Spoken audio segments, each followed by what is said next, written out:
We're going to start tonight's show a bit different with a medical question. Do you have eye wrinkles? It's not really a medical question, but imagine you have eye wrinkles and you're trying to figure out something to get rid of these eye wrinkles in your eye. Well, you're about to meet just one dermatologist who has a solution that you can try. As Inside Edition teamed up with one of the dermatologists. Let's take a look. A lot of us aren't happy when we see wrinkles creep. A lot of us aren't happy when we see wrinkles creeping up around our eyes. What can we do? So as we age, we can notice that the upper eyelid tends to get a little bit droopy, and the lower eyelid, loses collagen, which often presents as wrinkles and dark circles. So it requires a different targeted approach for each one. Procedures like Botox and fillers can be helpful for both of these issues, as well as some surgical procedures such as a brow lift. However, it's not in the budget for everyone necessarily, and on top of that, not everyone wants an invasive procedure. Can at-home treatments like a cold compress help shrink wrinkles? So cold compresses can be helpful for reducing puffiness underneath the eyes, but they don't do much for wrinkles, unfortunately. We teamed up with Rock Skincare and its dermatologist, Dr. Nkem Uganabo, for more anti-aging tips. I love to recommend Rock's new dual eye cream to my patients for both the upper and lower eyelid areas. Rock actually had a clinical study conducted on 31 women, 90% of which saw visibly lifted eyelids, plus 96% saw visibly reduced lines and dark circles in just 2 weeks. Sounds like an eye lift, but in a jar. You can get it now at Walmart for less than $30. Screw the Botox. Those medical procedures. Get that $30 from Walmart. Get that product $30, and you too one day can, and you as one day can get those wrinkles out of your eye, and even those dark spots. Who knows? Maybe it can be for you, or maybe for even us males.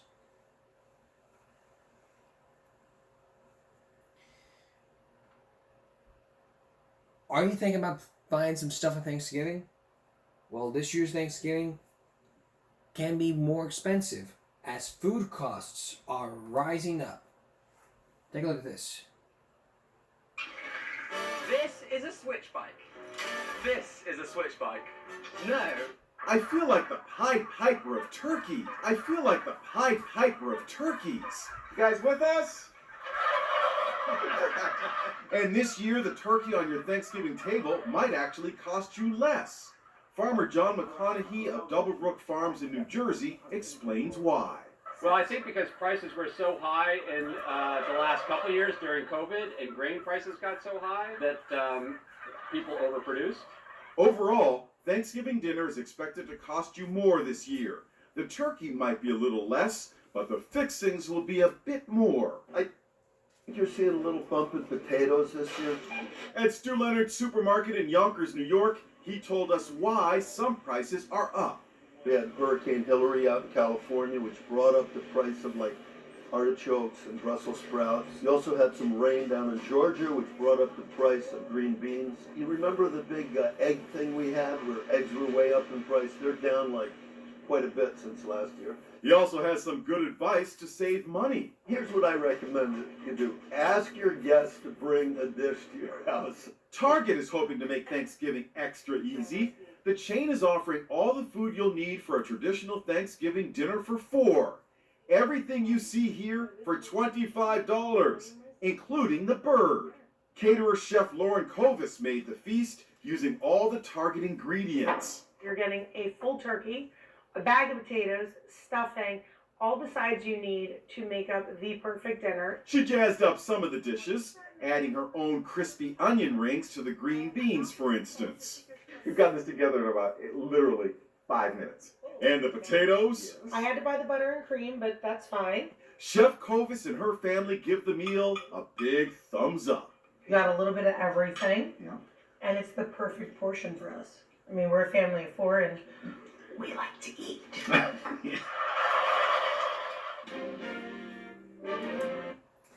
And of course, we can gobble up with some common sense.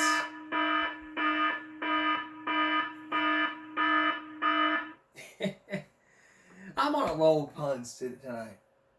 Seriously though, to save money, you need to ask a friend or two to bring a dish with them. If you're going to host a potluck to save the money, you need to make sure that you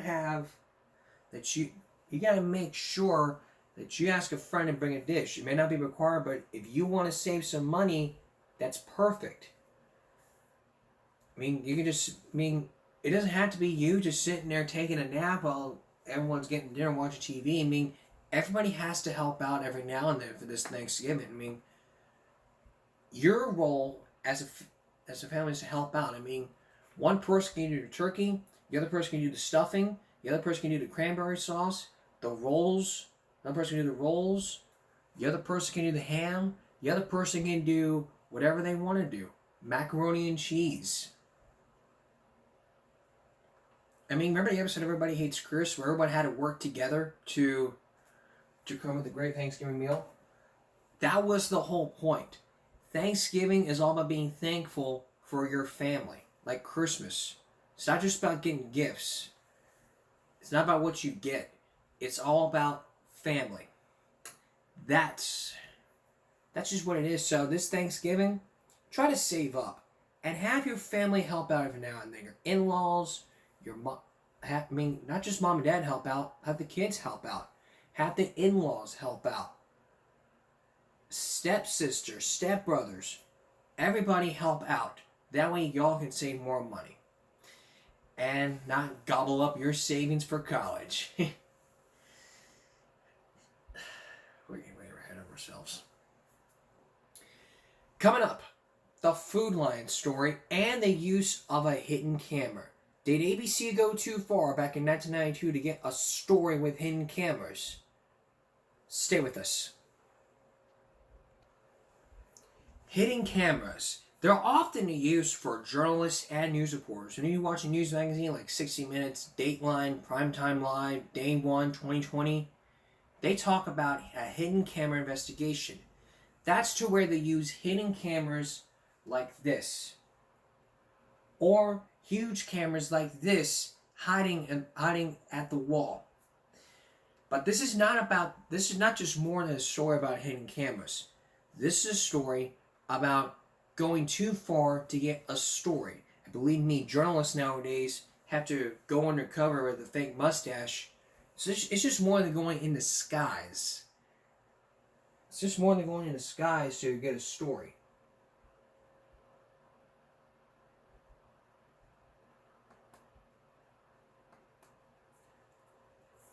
Like a fake mustache, fake voice, whatever. We'll get to that in just a minute. We'll get to the Food Lion story and the use of it and more of the use of hidden camera in just a minute.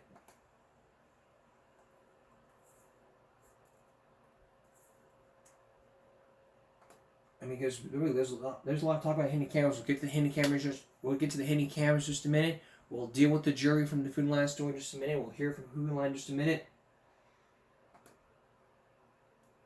But what we're talking about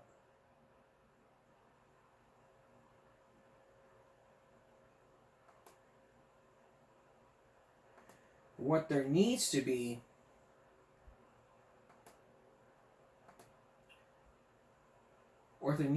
here is all about common sense when it comes to hidden cameras. Going back to the price of food insecurity. Now, when COVID hit, food prices went up. Hurricanes happened. Food prices went all the way up. That's because of a recipe for a big government. I mean, all these government shutdowns happened, but the one recipe ever, food insecurity. Here's John Stossel. 24 million adults suffer from food insecurity.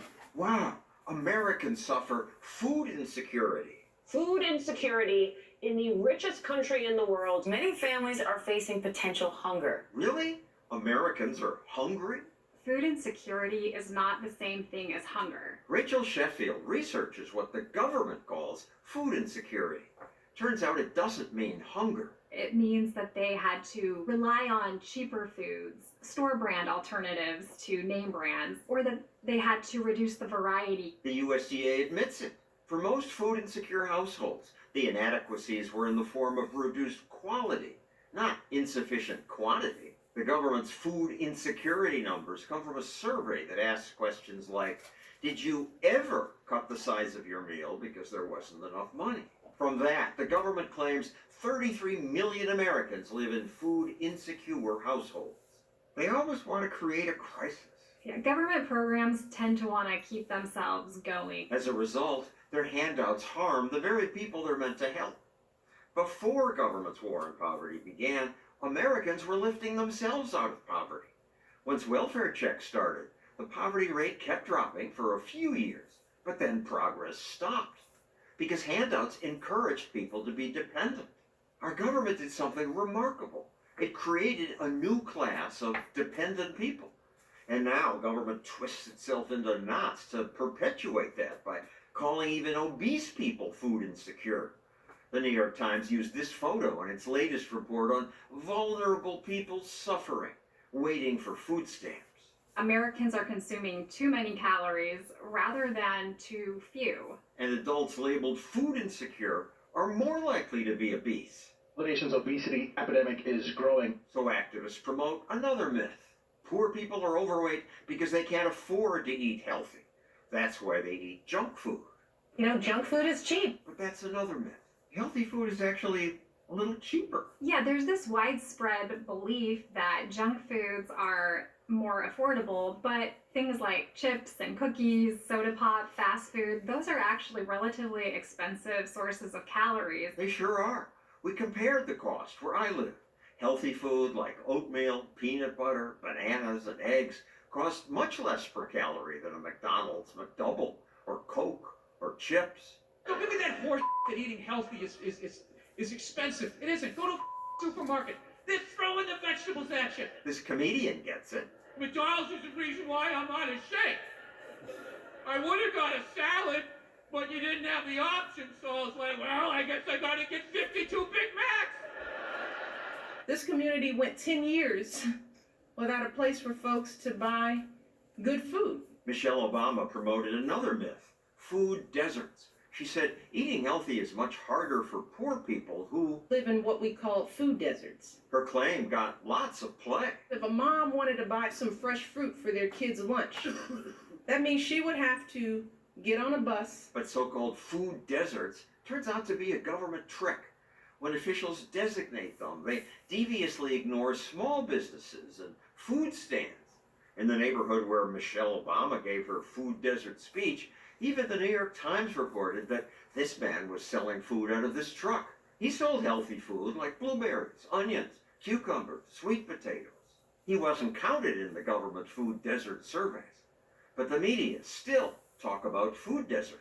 For 1 in 6 Americans, good food is either too expensive, too far, or both. The media find deprivation everywhere. The new victims are college students. About 60% of undergraduate and graduate students are food insecure. Its studies show most students gain weight in college. It's bizarre that when obesity is the much bigger problem that activists and government hype food insecurity. But of course, that creates the rationale for expanding food assistance programs, for expanding the welfare system. Providing people with access to nutritious and affordable food.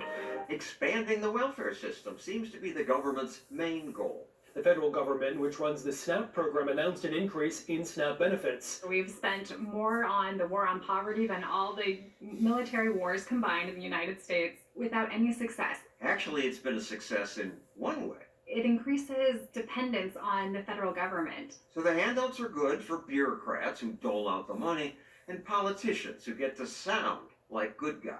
They want to know how we're going to put food on their table. Yeah? But these programs promote dependency, which hurts people. What politicians should promote is what Denzel Washington promotes here. Hard work works. Remember, before welfare, working was lifting people out of poverty. Work also has a lot of other benefits. It builds a greater sense of community. It gives people access to resources, friend networks that can help them improve in their lives. Working really hard is what successful people do. Encouraging self-sufficiency is so much better than pushing government aid. and creating crisis for government to scare people. I mean, there needs to be a JFT, junk food tax. You buy higher calorie junk food, they might as well charge you a 10% increase in your 10% tax increase. That's how it should be, but we are what we eat. That's how we are. Even if we're obese, I mean, food insecurity is just food deserts. This is how it is. If you were sitting in the jury, what would you do if you said that people crossed the line?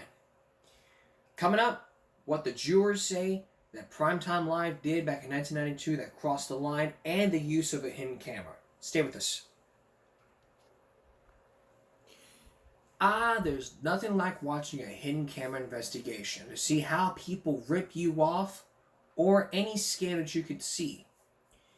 If you watch the early news magazines before they became murder shows, Dateline, 60 Minutes, 2020, Primetime Live, Day One, 60 Minutes. Those are news magazine stories that can help you out whenever you're being scammed. They're best known for hidden camera investigations, and the types of cameras that journalists use are cameras like this to hide in a concealed wall. Other times, these tiny cameras are fitted with a microphone so that they can hear what's going on. But how far is too far to be using a hidden camera? Tonight, we're going to show you some examples from these Primetime Live stories.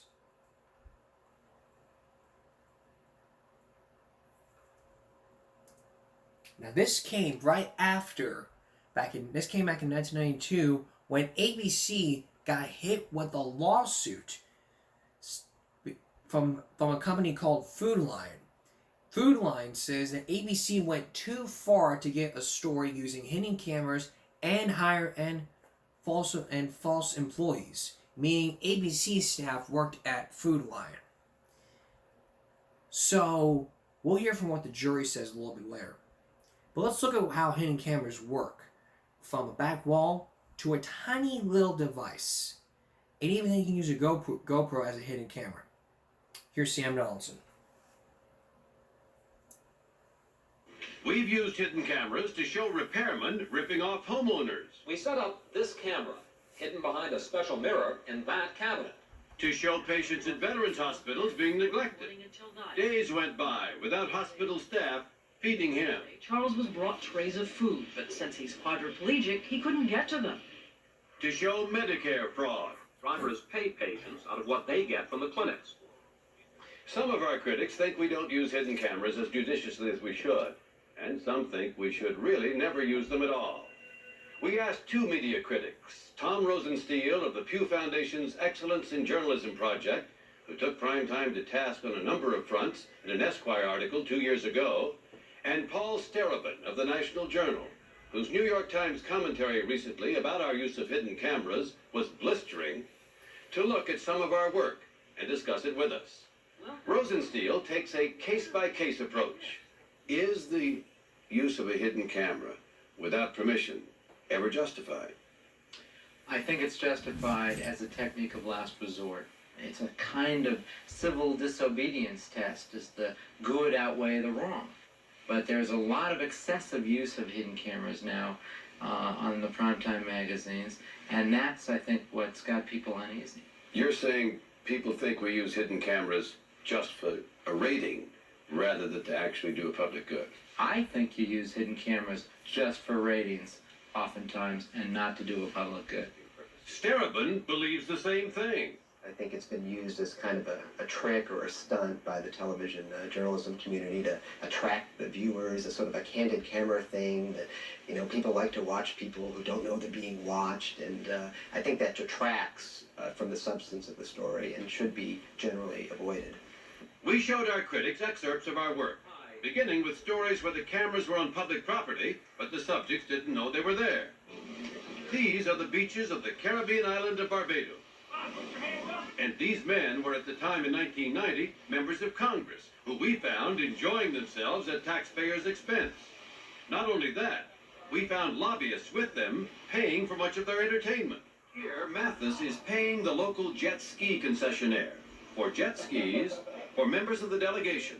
Our producers were out in the open with camcorders posing as tourists, but the congressman didn't know they'd been photographed until we approached them back in the United States for interviews.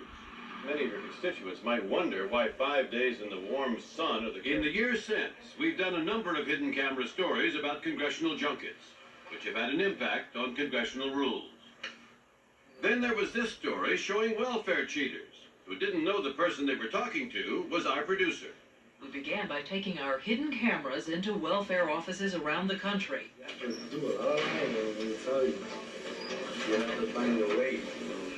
True, the existence of welfare cheating was well known before our report, but the hidden camera caught people bragging how they cheated the system. Good job, That's what you were saying. You gotta be smart to be consistent. And look at this. This car is being deliberately crashed in order to collect insurance money. We exposed a ring doing this in California by hiding our cameras in a van on a public street facing the alley where the gang was working.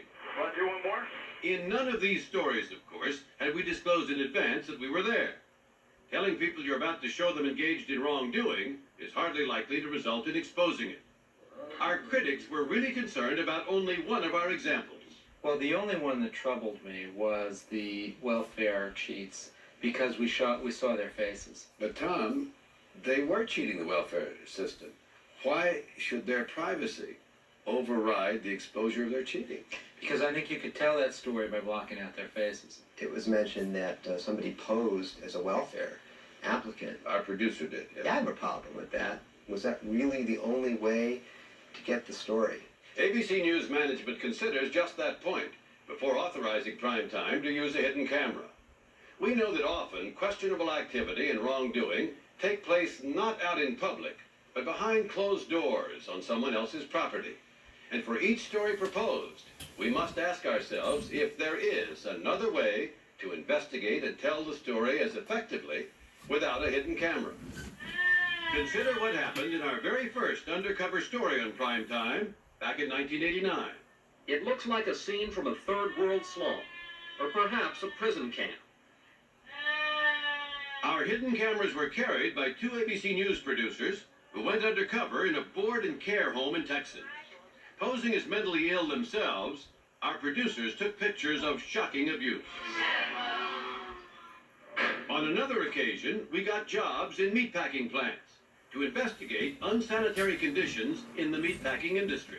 Just look at what happens to that 1,000-pound carcass on the left. It falls onto a floor covered with animal waste and blood. As a result of this story, the U.S. Department of Agriculture changed its inspection procedures.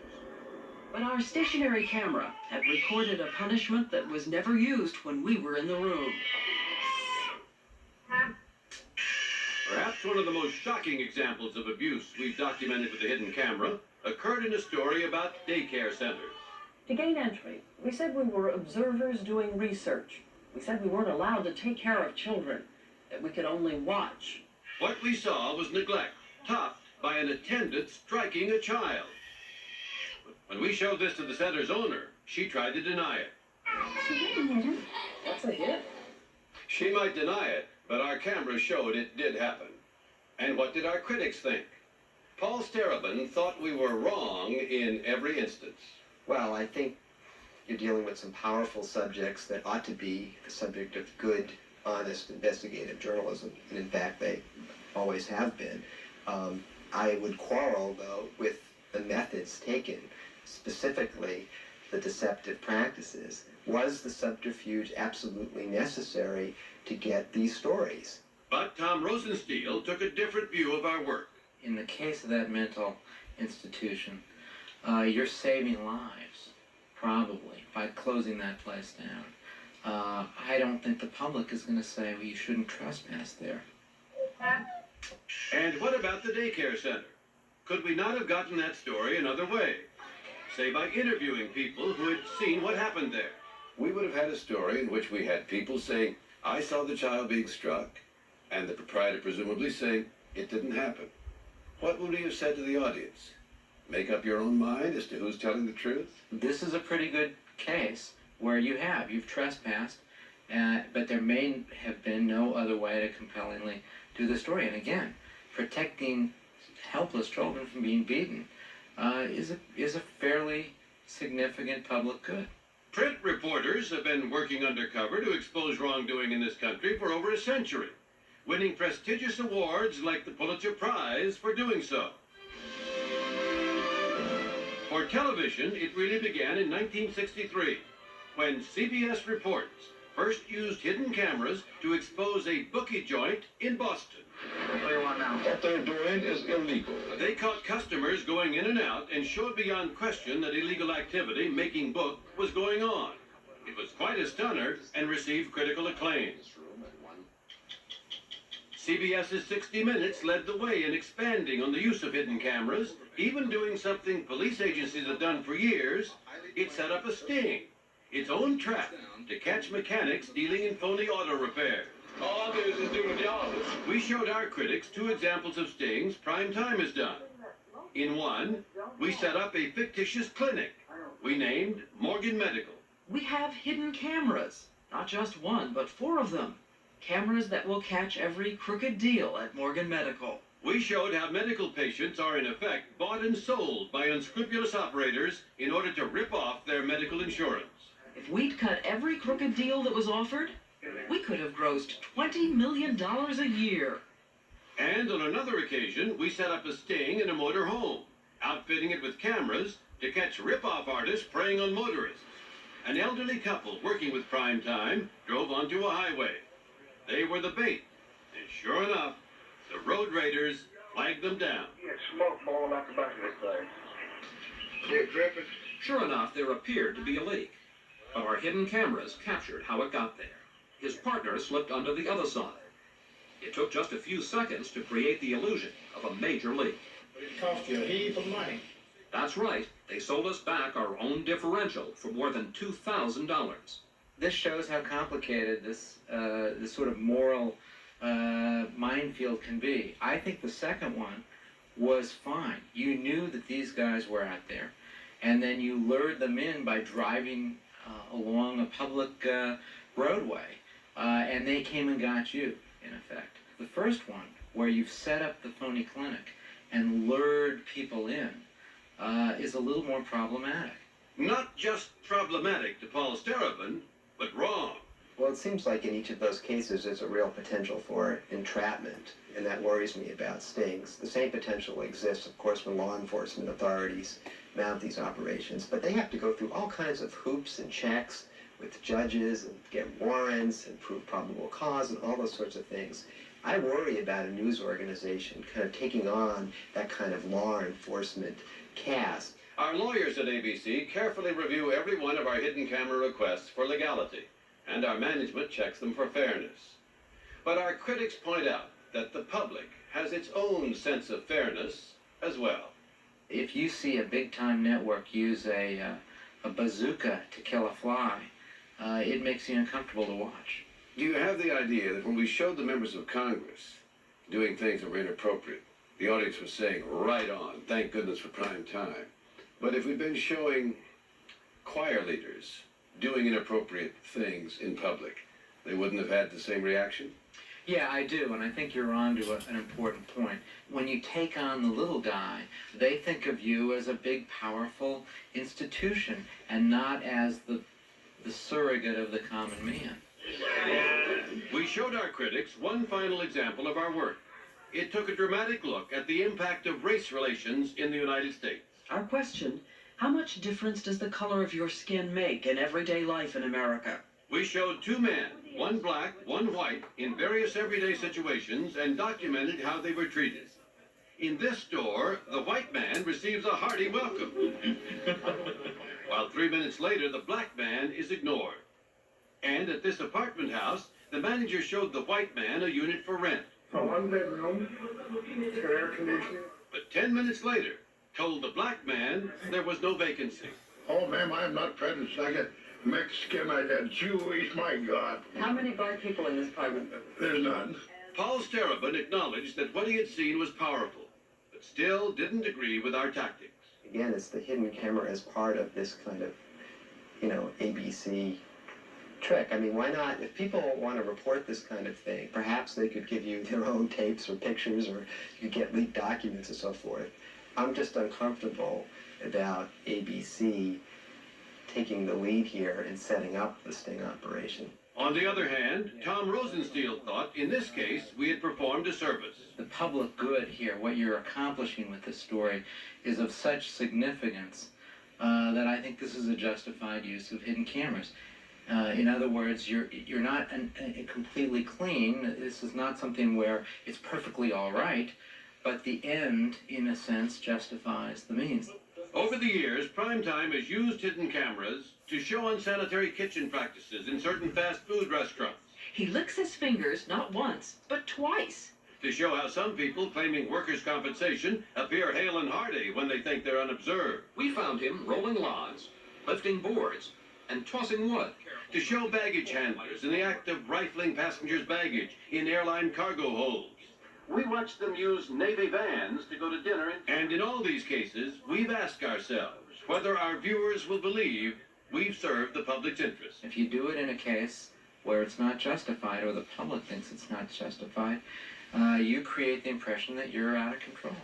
I think there are some people who think that, great, ABC is on our side and they are rooting out these corruption and abuses, and this is a good thing. I think, though, increasingly more people are kind of worried about this. We try to do it right, but we know that ultimately, of course, you, the audience, will decide whether the use of deception, including hidden cameras, is appropriate or not.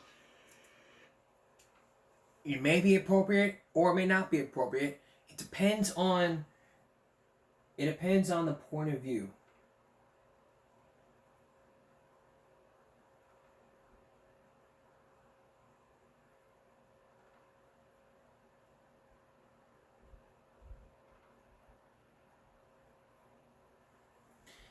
But one of the cases from Prime Time was from Food Line from back in 1992. Now, if we had the full story, two-part story, we would show you, but that's not the case here.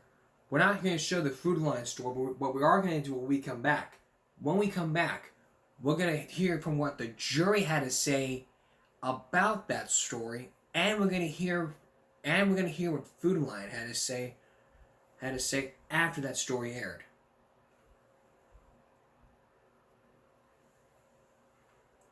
These men and women said Primetime went too far to get a story. If you had been sitting at ABC making this decision, would you have sent hidden cameras into Food Line?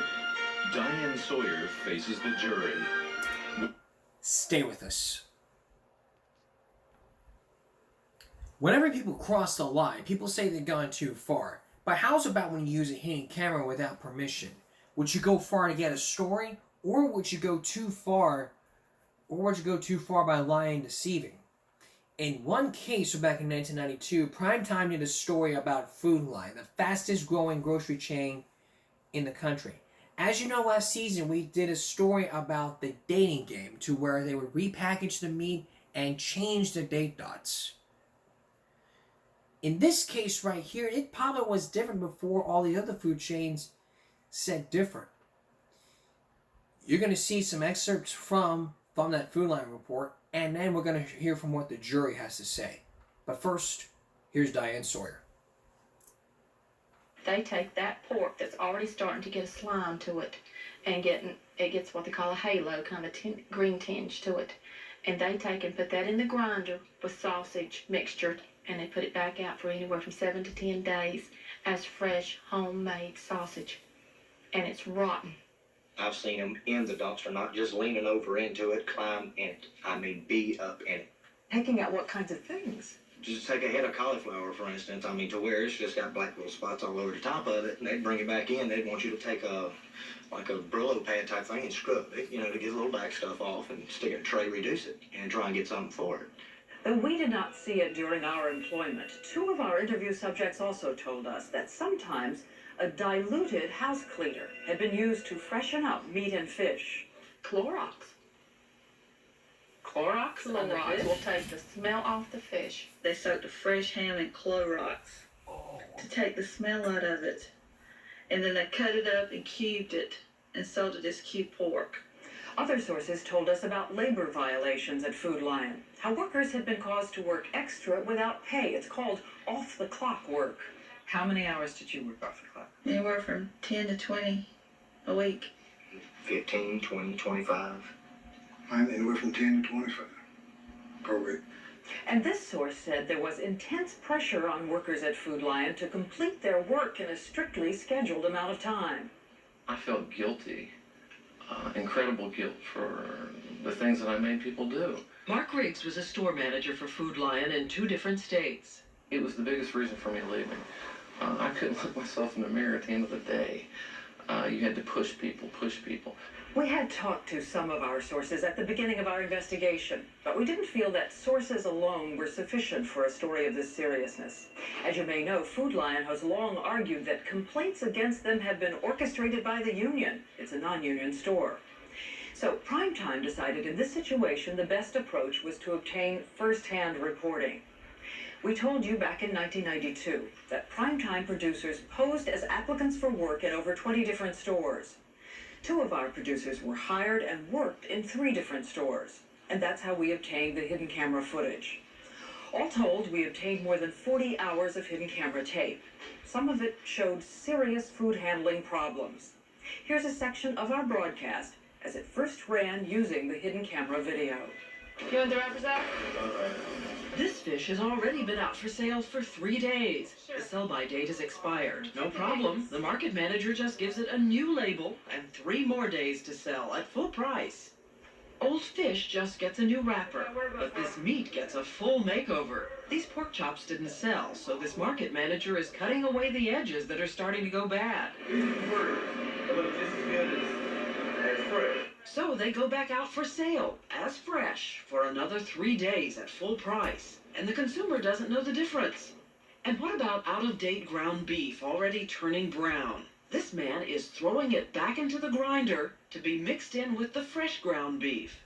It's not that employees don't know company policy, which says when the date expires on meat and fish, reduce it and give it 1 more day to sell. That's policy, but while we worked at Food Lion, we learned there are 2 ways of doing things. You reduce this, put these 4 back out. You teach them the right way the first time. That way, if anybody asks them, they know the correct procedure. But then I had to show them the wrong way. Tell them the right way. Let them do it another way. In the broadcast, we had experts commenting on what we'd seen. One such expert from the New York Department of Agriculture took a look at our footage of old ground beef being put in the grinder. It's a terrible practice. Essentially what they're doing is taking a product which is probably loaded with spoilage bacteria which have developed over a period of several days, and they're inoculating the new ground beef with all of this bacteria. We also showed you a Food Lion employee repackaging chicken after the manufacturer's date had expired. Open them up, put a sulfur pad, a couple of them in the tray. This way we can put 3 days date on it. The manufacturer's date on this Country Pride chicken has expired. Rather than pull it from the shelf and take the loss, this market manager repackages it. We checked with Country Pride, who told us, we will not stand behind our brand past the code date. A store would be taking a risk beyond that day. But at Food Lion, this repackaged chicken is given 3 more days to sell. And it's sent to the gourmet section at full price, with the cosmetic assistance of a little barbecue sauce. We also reported on what happened on deli salads in a store where we worked. The Primetime associate producer who worked at a Food Lion deli in South Carolina discovered dates didn't seem to matter much there either. This macaroni salad was already out of date before it made its way up front. But the deli put a new sell-by date on it, 24 days later than the sell-by date on the carton it came in. This rice pudding was returned by a customer because it had spoiled. Kind of smells a little bit like sour cream. Yeah. This is, I don't think there's been changed in a long time. Probably not. Isn't there a schedule where you're supposed to change the salads? I'm sure there is. We don't have one. Really? They never get changed, do they? Some of them eventually run out. But only the employees know what to avoid. I wouldn't buy it because, the things that sell a lot, like Macaroni. potato salad, macaroni salad, coleslaw. Mm-hmm. That's usually pretty safe, but some of this stuff. In other words, sell it if you can. Sell the minutes and burgers. What did she say? She put the dead stuff on the top. Back in 1992, we told you what Food Lion said to us in a statement they sent us. Here's part of what they said. Food Lion stores are clean. If there is ever a problem in any of our stores, we fix it. The company also asserted that it meets all food cleanliness and handling laws in the states where they do business. The Food Lion statement also attacked our producer, Lynn Newfer-Litt, saying she arranged to work late and alone, giving her the opportunity to fraudulently create a news story. In response, we said at that time, we want to make it clear that Primetime staged nothing, that what you saw on hidden camera is exactly as it happened. And one more note, we told you in 1992 that Food Lion said our sources were angry employees supplied by a union trying to destroy the non-union company. We said that some of our sources had made complaints through the union and others were suing Food Lion directly. And we also played this exchange. Are they right that you're here basically because this is just a feud about unionization? This has absolutely nothing for me to do with the union. I could care less whether the union ever goes in Food Line or not. What I want them to have to do is abide by all the rules, which they do not. Well, if other people want to go union, that's fine, but I'd hate to have to pay union dues. That comes out of my back pocket. Brian, Joe, and Larry point out that they currently work at non-union stores and say they're very happy in their jobs. Mark says the same. I'm not part of the union. I never have been. I work for a non-union company. I'm not suing Food Lion. I have nothing to gain. I'm telling you what I'm telling you because something's got to be done about it. Again, we remind you that the Food Lion excerpts you just saw were what we found in 1992. They do not reflect on Food Lion stores today. We've not investigated that. When we come back, the jurors speak. And so now you know. You probably know the truth. But what do the jurors say? When we come back, we're gonna hear the other side of the story. The other side of the story being from Food Lion and the jurors. In a moment, hear what really happened in the jury room. Looking back on it, would I do the same thing again? Probably not. Some surprising revelations when Primetime continues. Stay with us. And now the conclusion to our story. Food Lion was suing ABC to go too far for its story. All the other former employees have started suing Food Lion before Primetime went in. Back during the time, Diane Sawyer was the one testifying against Food Lion. Food Lion was saying all this stuff. You'll hear the statement from Food Lion just in a few minutes. But you're about to hear what the jurors had to say about this story. Did ABC go too far for a story? Or did Food Lion pay the jurors to attack them? Once again, here's Diane Sawyer. The jurors and I had seen each other once before when I testified as a witness in the trial. They ranged in age from mid-30s to late 60s, and the 8 who joined us included an Army civil engineer, a distributor in a manufacturing company, a homemaker, a receptionist, a mechanic, a retired worker from a shoe company, this woman who helps run a family automotive business, and this man who works for a beer company as a brewer. We told the jurors that we knew the use of hidden cameras was not itself the issue in the trial, but we were curious if they were reporters, would they ban hidden cameras or use them? How many of you do think hidden cameras are necessary on some stories? That's every single one of you. We never said it's hidden cameras. We said nothing about Well, no, I know, but I just somehow I didn't still. say anything about hidden cameras. It was the way they got in. According to the court instructions we had. That's right. And I think they're absolutely necessary. I mean, if you need hidden cameras to get into some parts of this country that we can't get the regular information from, we need. That's the foreman of the jury, Greg Mack. This is Marie Bozeman. Even though she says she too would use hidden cameras sometimes, she was reluctant. I don't say I don't want hidden cameras, but I don't think they're fair. I don't want anybody taping me when I don't know what they're taping, or me saying something that I don't know that I'm being taped. I don't think it's fair. That's okay. With this in mind, we ask if the jurors, again just as individuals, thought it would be an example of legitimate use of hidden camera to follow up on accusations about a supermarket chain's handling of meat. In other words, the 1992 Food Lion story. It's legitimate, I mean, to me. No, I still don't agree. So we've lost you. Okay, yes? Yes. So 5 of them said they thought it was legitimate to use hidden cameras on the Food Lion story. But 3 did not. Why? Juror Betty Wicker said it's unnecessary. Well, when I go to the grocery store, I don't need anybody to tell me how to buy my meat. When I pick up a package of meat, I can tell if it's fresh or how long it's been laying out there in the case by the way it looks. But what about the issue that was at the heart of the trial? Back in 1992, following up on allegations that we had heard about Food Lion, Primetime had producer Lynn Newfer fill out this application for work as a meat wrapper at a store in North Carolina. After clearing it with ABC lawyers and management, we had her use a false local address and a false job history. The application did not say she worked for ABC News, but instead said she had been a receptionist in a dentist's office and had previous experience as a deli clerk and then a meat wrapper 6 to 8 years earlier. That was untrue.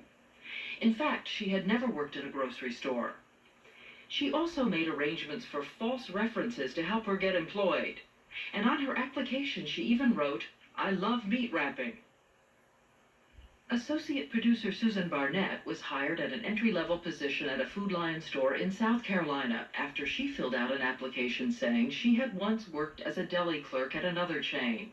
That was also untrue. And she too gave a false local address. We asked the jurors to put themselves back in the jury room and reflect with us about journalism, deception, right and wrong. Should a journalist ever lie to get a story? Is it ever permissible, all right, ethical, okay in your mind for a journalist to lie to get a story? We went through hours and hours and hours. Even this man, who was sympathetic to our purpose, said it's a difficult area. His name is Tony Kenton. We got several Christians in here on this jury, and we all had some problems with it because it is morally wrong to lie.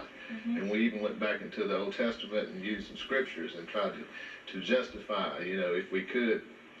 There was times when lies were necessary or deceit was necessary. And we all agree, most of us, I should say, that lying in itself is wrong. But you have to look at the circumstances. What about the circumstances of the Food Lion story? We also asked about that. How bad do you think what we did was? How bad? How bad? I don't think it was severe. We went through that. The jurors told us they asked themselves just this question, on a scale of 1 to 10, with 10 the worst. The average, one juror said, was about 3.6. I personally said 2. I said a 6. 2. It was about a 2 for me. 2.5. 2. I think I was about 6. 10. Why do you think a 10? Because the girls were telling stories to get into a man's personal business, and they even made up stories to get in. But we wondered, once you're going to have the big deception of a hidden camera, do the made-up stories on the applications to get in really matter that much? Isn't a hidden camera an automatic lie? Because you're not telling the people you're filming them. Well, again, we went through that. Deception versus lying, what's the difference? For most of the jurors, it came down to an important question of degree, the extent of the misrepresentations on the applications. So if we could have filled out an application in which everything was true except for the fact that we worked for ABC. Left off ABC. That would have been, in your mind, People leave it legal? off every day. You can omit things. Yeah, you can omit things, or she could have said, I work for Disney World. And she would be basically telling the truth. So it's sort of that you want to see the effort is being made to tell the truth as opposed to an effort being Blatantly made. going out, creating brand new characters, people that had no background in what they were actually going in to do. That's why I had my problem at it. It was building up that false backgrounds, starting 2.5 months ahead of time before you actually went in and did the work to build up false resumes. You went and got people references that, you know, that you had to lie to them to get the information from.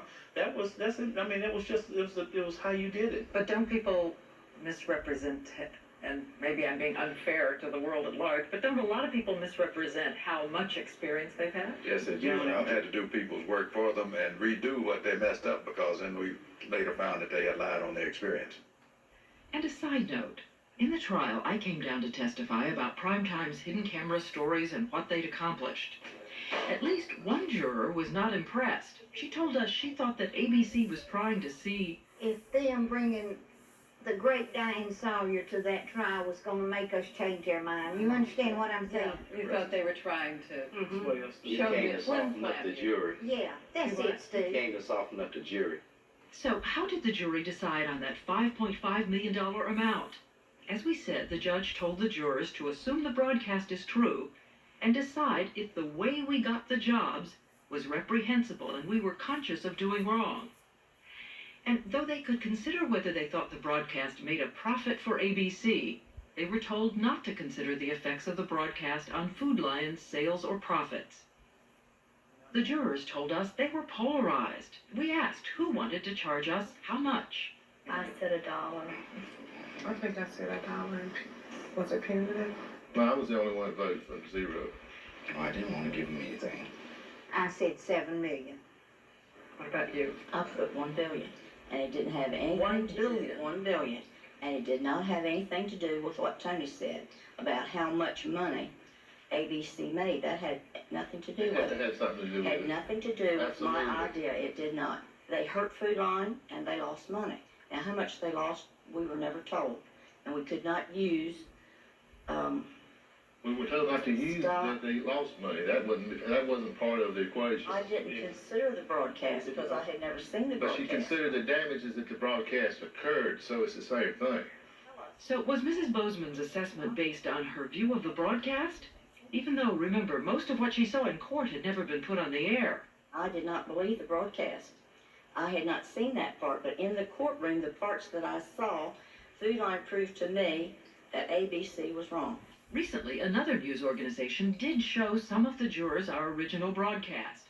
We wondered if it changed anyone's mind. What did you think? If I could have considered the broadcast, it would have probably changed my mind a bit in favor of ABC. The necessity of getting that kind of information out is, it's true. But if the broadcast made some of the jurors more supportive of ABC, these two jurors became more critical. How do we know those tapes weren't put together in a piece of this and a piece of that? During a week of deliberations on punitive damages, the jury sent out notice 3 times that they were at an impasse. Each time, the judge asked them to keep at it. Most of them said to us they feel the truest outcome would have been a hung jury. Probably the truest, but I'm not sure I've been Well, satisfied. some of us are having to live with this because I compromise my convictions tremendously. And I know 2, 3 other jurors compromise theirs. I'm not comfortable with $5.5 million. I think it's a joke. But it was the best I could do under the circumstances. I did what I had to do. Looking back on it, would I do the same thing again? Probably not. I probably would have just sat there until Christmas and hung the jury. That's what it took. I'm not comfortable at all with it. So we asked the jurors in conclusion to summarize their message to us. Here's a range of their opinion. To tell the truth, because ABC at that time to me was setting themselves up as judge and jury for a company in this country, and I don't think they should be allowed to do that. I still do not believe that they did wrong. Consciousness of wrongdoing. So I'm not really sure there is a message. It's time to start working within the guidelines that you did not have before. You now have them. Let's find ways to work within those guidelines. We'd like to thank the jurors for the time they gave this case and for sitting down to talk with us. When we come back, a statement from Food Lion and our response. So now you heard. You may be saying like, well, you may be saying, oh, I side with ABC, I side with Food Lion. Well, if you're one of the jurors here's the thing. If you were one of the jurors who has a YouTube channel and you want to comment on what you said, and you want to come on this broadcast and say what you need to say, the invitation is open, and I invite you to come in and tell your side of the story. Now, when we come back, we're going to hear what Food Lion has to say and what ABC management had to say years ago. Stay with us. Turn that camera off. Get that camera out of my face. Don't you dare put me on YouTube. If you post on YouTube, I'm going to break that fucking camera. Do those faces sound familiar if you're filming somebody? Tonight's Bible break is all about turn off the camera. One example, and this is the only example because we're almost out of time. Turn the camera off. With 14,000 views 11 years ago from New Haven Independent, Melissa Bailey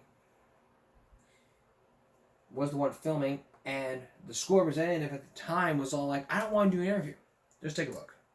For the record, I did not touch you. I touched the camera. Okay. You say otherwise. I won't say it. No, I'm not doing the video. Oh, stop touching me? Okay. Chris, why are you following me to a story when I'm trying to write about the schools? Please don't touch me. Please don't touch me. I arranged to have an interview at the school, and I show up, and there's a school spokesman here. Why are you here? For the record, I did not touch you. I touched the camera. Okay. You say otherwise. I won't say otherwise. You touched my camera. I just want to know why we can't have a story here.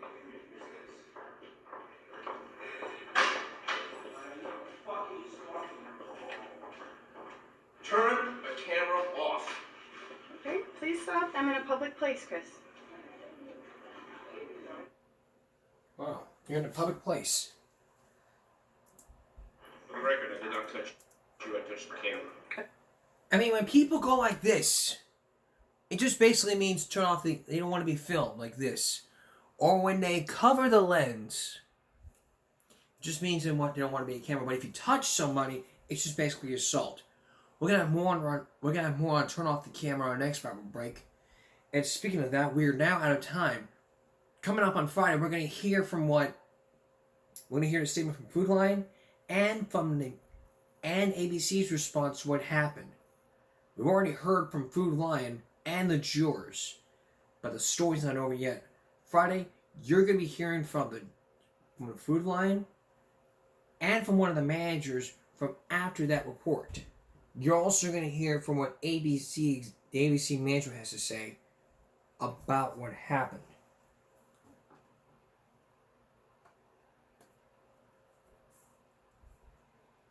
That's on Friday.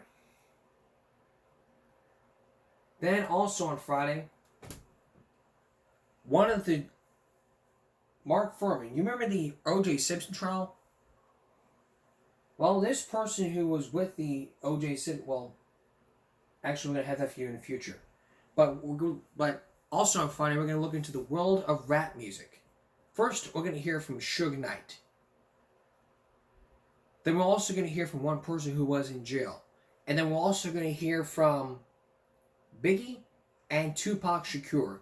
The violence and the world of rap music. All that's on Friday. That's all for this edition of Give Me a Break Wednesday going to Thursday. We are off for Throwback Thursday. Actually, we'll see you again tomorrow for Throwback Thursday. I don't know what we're going to do, but we'll think of something. And then in Final Stream, see you on Thursday. We'll see you again for Give Me a Break Friday. For all of us here at YouTube and Give Me a Break, good night.